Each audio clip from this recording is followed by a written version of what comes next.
Hey guys, welcome to part 3 of my 3D modeling tutorial for 3D Studio Max. Today we're going to continue the blockout of our M4A1 rifle here, and before we get into creating the pistol grip down here, I just want to finish off the bottom end of this receiver at this open gap that we left off with last time. So I'm going to move over to the create panel and create a cylinder with 10 sides and 3 height segments. And over in the left view I'm going to create that. And when I give it a height value this time, I'm going to move into the negative height value. You'll see that over here accompanied by the little negative symbol there. And then I'm going to move it into position by pressing W to select the move tool. And in the front viewport, just going to set it where I want it. There we go.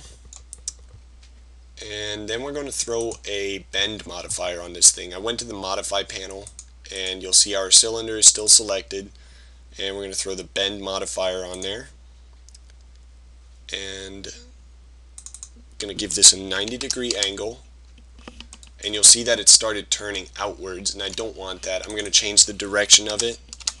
Try it with 90 degrees, fixed it once again. Alright, and next thing I'm going to do is, oops, it looks like I forgot to center this on the Y value 0, so I'm just going to do that really quick. And under my cylinder parameters, I know that I'm going to have to change the radius just a little bit. So on my upper receiver, I'm going to copy a value really quick here from any of these verts that are on the corner of the flat surface of the rifle. I want to copy the Y value here and then bring it back to the cylinder. Under the parameters, we have to click on the cylinder level there and click on radius and copy and paste that in there. There we go. And that's pretty much what we want. And what that did for us was these edges right here that are perfectly on the outside are now flush with the flat surface on our receiver. And we're going to delete the top half of our cylinder anyway, so those are what we're going to have matched up anyway. Next up, we're going to adjust the height value just a little bit to kind of be somewhat flush with the bottom end of the receiver shape here. There we go, that's close enough. Next, I'm going to convert this to an editable poly by right-clicking, convert to editable poly. And now we're going to delete some faces here. There we go. And next thing I want to do is attach this to my receiver. So now that we have the receiver here, I went to the editable poly mode, I went over here to edit geometry, and under that pull out you'll see there's an attach command. We're going to highlight that button and then just select our new cylinder that we just created. And there we go. Now we have that round shape in our scene under the same object. You'll notice if you go to the element mode and make a selection that your element is still separate from that cylinder object we created, and that's because they're not welded together yet. And that's what we're getting to. We're going to target weld some of these points. I'm going to expand the viewport here by pressing Alt-W, and I'm going to select this area to zoom in on it. There we go. So what I want to do is target weld some of these points together. I'm not going to weld, I'm going to target weld from the original receiver object because I don't want to mess up the values or curves or anything on this cylinder shape we just created. That's why we're starting from the old vertex points first, and we're just going to target weld all of those together. Next thing I'm going to do is select this edge loop here by just selecting the edge and hitting loop. And now we're going to hold shift and drag this outward, and we're going to copy and paste the X value over here onto our previous selection of edges. There we go. Now we have a flush edge here, and the last thing we got to do is just target weld that vert. Oh wow, it looks like we actually left an open face here from the last tutorial, and I just closed that off really quick. And let's see what else we need to do. Oh yeah, we need to add an edge in here actually and weld this edge onto a new edge that we're creating, or that vertex onto a new edge that we're creating. So I'm going to select that edge loop, or that ring of edges actually, since it's selecting the parallel edges of our selection. And this bottom one here, I'm going to connect that and go back to vertex mode, and we're going to target weld once more. There we go. Now we have a pretty cool looking shape for our receiver. It looks pretty complete almost. So next, what I'm going to do is I'm going to show you how to do smoothing groups actually, because that seems pretty important. Some of the shading here in this area is off. We shouldn't have these completely smooth looking edges. There should be some kind of a hard transition in light, so we're going to change the smoothing groups. And like I just explained, smoothing groups are an effective way to show hard transitions of light on the surfaces, and as well they kind of, I'll show you really quick. Our cylinder looked really smooth just a minute ago, and now if I turn that smoothing group off down here, which is under your face mode and polygon smoothing groups panel, you'll see that if I deselect that, you'll see now it's all faceted. Faceted just means that the flat edges that we use to create the cylinder are showing as perfectly flat edges instead of these smooth, mocked up round surfaces. And we're going to throw smoothing group 1 on there. All these different smoothing groups are here to help you keep your shape in a perfectly organized way. So what I want to do is just put smoothing group 1 on there, and now we're back to nice and smooth. Next, I'm going to select this edge right here and give this smoothing group 2, and I'm going to take it off of smoothing group 4. You'll notice you can put more than one smoothing group onto an object, but honestly we really don't need that unless we're creating some kind of complex shape where you want one edge flowing into another object that shouldn't flow into another curve. It just gets really complicated sometimes, so that's what that's good for, but we really don't need it right now.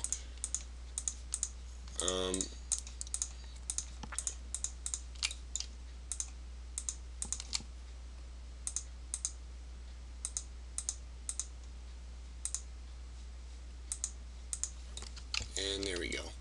And you'll see down here that under the smoothing group threshold or whatever, you'll have it set to 45 degrees, so it'll smooth any edge that needs to be smoothed up to 45 degrees, but anything after that will show up as a hard shaded edge.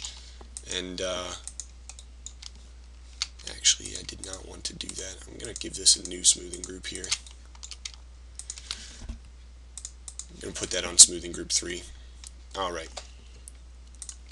Yeah, and what that does is it just the threshold changes how many degrees your smoothing will affect in terms of how harsh the transition of your edges is. I'm going to throw smoothing group 1 on those and smoothing group 1 on these.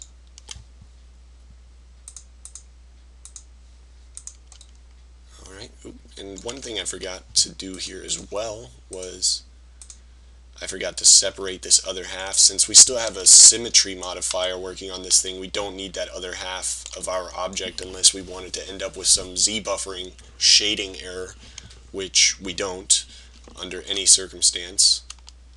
Then I'm going to close this off down here by bridging those two edges together. Then I'm going to go to outline mode and cap that off, that last little segment in there. I'm just going to hit backspace on these edges that I just deleted. And I've actually got some vertex points here that I need to get rid of. There we go. Alright, there we go.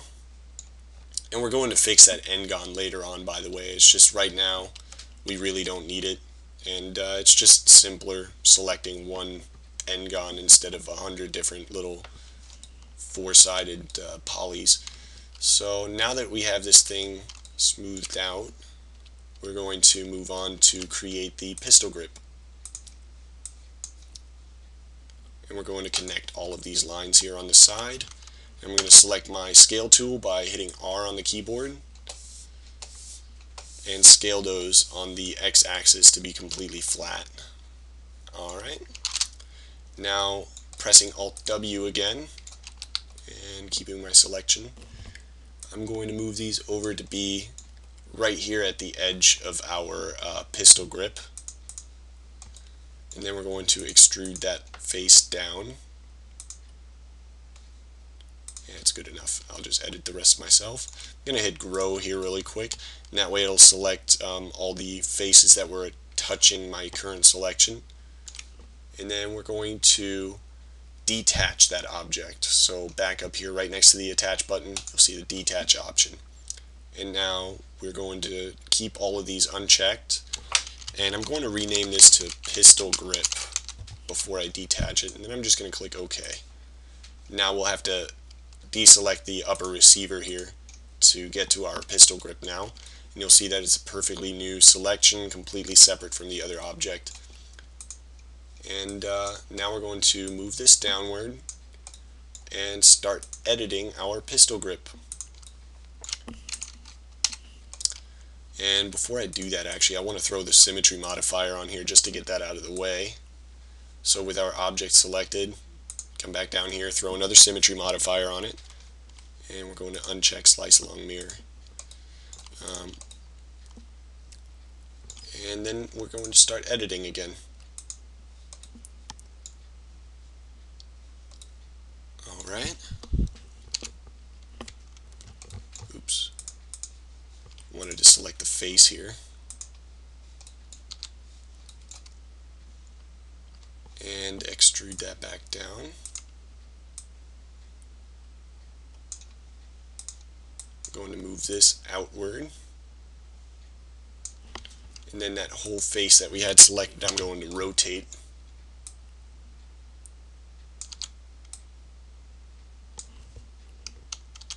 I'm going to rotate a little more. Alright.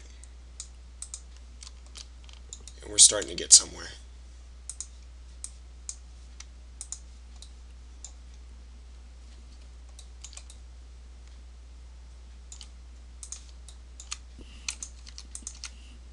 I'm going to check that my symmetry is still perfectly on. Alright, good. We didn't shift anything off of the Y value, which is important. We don't want to do that at all. So next thing, I'm going to kind of add that edge there for the little notch where the middle finger and the remaining fingers are going to sit. And then we're going to rotate this a little and move that. Rotate a little more maybe.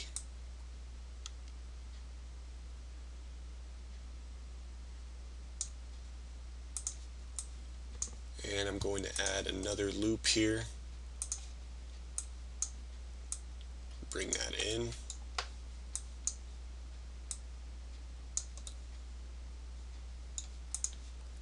And now we're going to add just a couple more edge loops.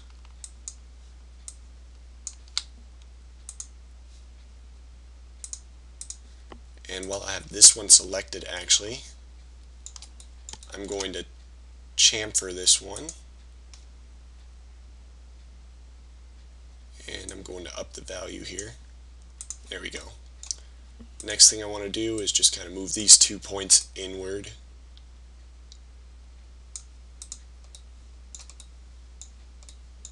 And I'm going to chamfer this next line down here. And I'm going to have to up the value a little more on this one. Also, even the slider a little. Oh, never mind. Not the slider. We'll just keep that there.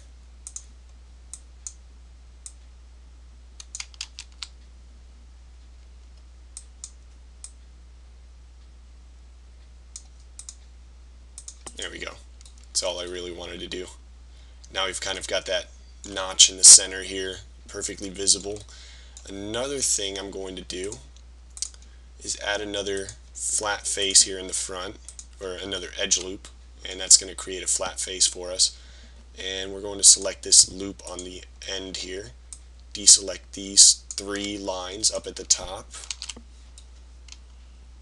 and we're going to put on an edge constraint here. And an edge constraint, what that does is it keeps your lines following lines that have already been constructed. That way you're not messing up the flow, but you'll also see you'll get some funky things here if you're moving in the wrong direction. So you just kind of want to make sure that you're moving along on the axis, and we just want to get a nice little round shape there.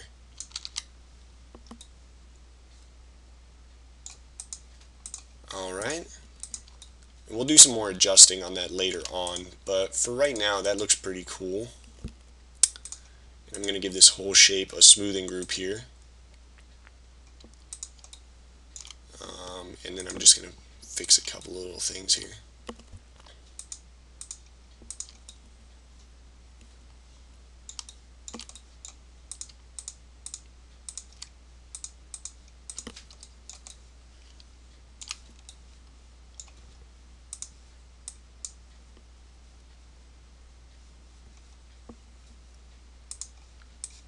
Alright, I'm going to flatten this edge out. Oops, I'm going to take off the edge constraints while I'm doing this. Flatten those points out a little. And you'll notice that I'm not following this reference image exactly, and that's because I'm creating more of a traditional style pistol grip from the regular M4s instead of this modified custom piece here with that extra inset here for the where the webbing between your thumb and the index finger goes. I really don't think that's necessary. You won't see details like that when you're putting this into a video game. It's mainly just this whole thing is going to be held in a character's hands, and you're not going to be focusing on the pistol grip much, so this is going to be probably the most low resolution part of the entire object we're creating. And another smoothing group I got to throw in here really quick. There we go. We've got a cool looking stock so far. And I'm going to leave the video off at this right now, and we're going to move into creating the trigger housing in the next video, and perhaps tackle some of the other objects as well. So until then, I'll see you guys, and good modeling until then.